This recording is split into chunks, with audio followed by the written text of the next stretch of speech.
Ladies and gentlemen, welcome to another episode of Behind the Lens with Carole and Prash, where, as always, we strive to bring you timely, topical insights in a box.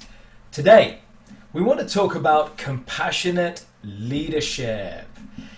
Compassionate leadership, folks, it is the need of the hour. It is the need of the decade. It has been the need for so long, but this current climate has brought this right up to the top of agenda. Many businesses right now are still struggling to have in place the resources to deal with this crisis in the way that they ought to and that they want to. And you know, it's interesting, the Chancellor for the UK's Chancellor Rishi Sunak famously said, just towards the beginning of this crisis, we will be judged by our capacity for compassion and individual acts of kindness. So, folks, at the moment, there are so many responsibilities as leaders that we have. And one of the things that we need to look at is how to be more compassionate in the workplace. Carole, what do you have for us? Well, I think Rishi Sunak was exactly right. We will be judged by our compassion and individual acts of kindness. And we've seen that time and time again over the last few months, that people have come to the fore and doing things that maybe they never thought they would do. It's interesting because compassion isn't a leadership trait that is necessarily spoken about, but it is extremely important. It's not one that rolls off the tip of one's tongue when you talk about leadership traits. But particularly with the pandemic, particularly now with the times of uncertainty, it's really important for that leader to show their compassion, to encourage people to start talking to them and offer support. Here's the problem, and here's the challenge, is that not every leader knows and has the courage to offer that support. And when I say courage, I mean courage, because people are sometimes concerned about dipping their toe in the water and saying hello and how are you, and actually getting a response, and they're not quite sure what to do about it. It's a training issue, we know that, but compassionate leadership, there can be nothing more important. Absolutely, I totally agree. Connection and compassion provide an anchor of dependability in the face of uncertainty. So, what can we do about it? Carole, what suggestions do you have?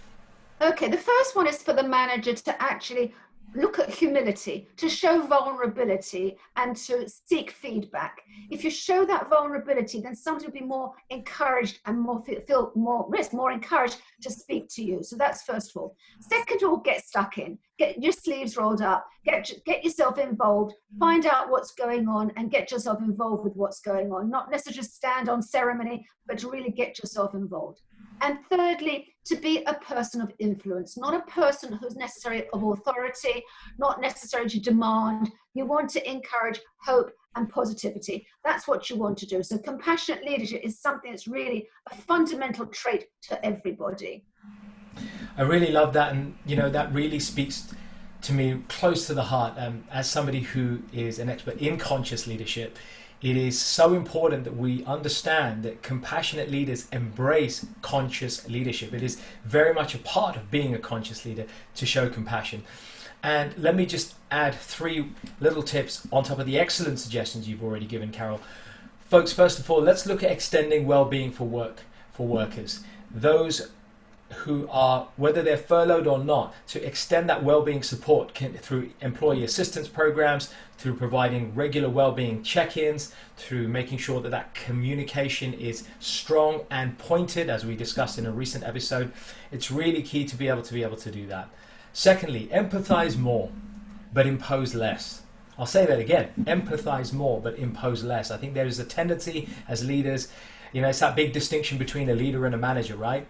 So let's look to be more empathetic. And thirdly, devolve autonomy and delegate more control so that you really do empower your workforces to make decisions on their own feet where they feel that they're in control and that they're able to play that part along with a unified sense of purpose, combined with everything you suggested, to be able to bring their best to the workplace, whether they're working remotely or transitioning back in.